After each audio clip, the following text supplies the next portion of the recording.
We experience so many personal moments in mirrors, so I thought it would be cool to create a mirror that could make someone feel like they're part of a work of art.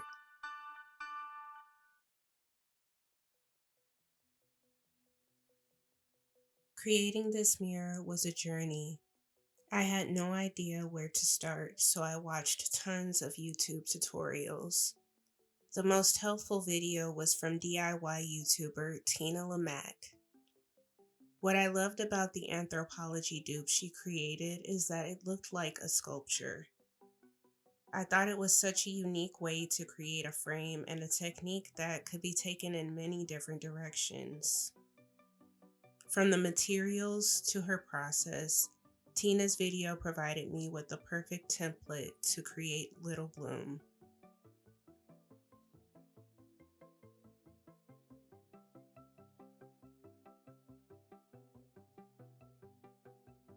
For my frame, I wanted to take a different approach to the foundation and use wood instead of cardboard to make it more sturdy. I drew a shape that I thought was unusual yet elegant, loosely inspired by a piece of furniture you might find in a Henry Selick movie.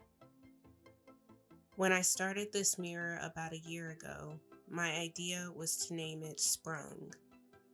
Spring was coming, and I dreamt of an explosion of flowers spread over earthy green. Sprung was meant to represent a new stage of life. And it does, just not the way I thought. As the mirror became closer to being complete, the name Sprung no longer felt right. These pressed flowers are what almost made me give up on making this mirror because they were not turning out how I wanted them to at all. The vision was not visioning.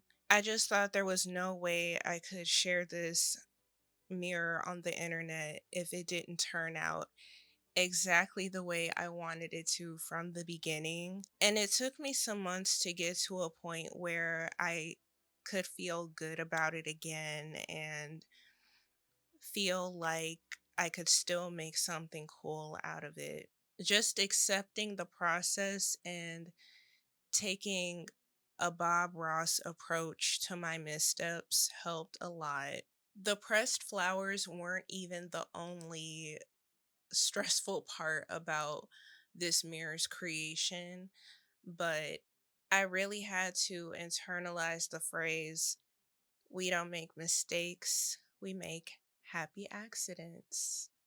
So thanks, Bob. RIP.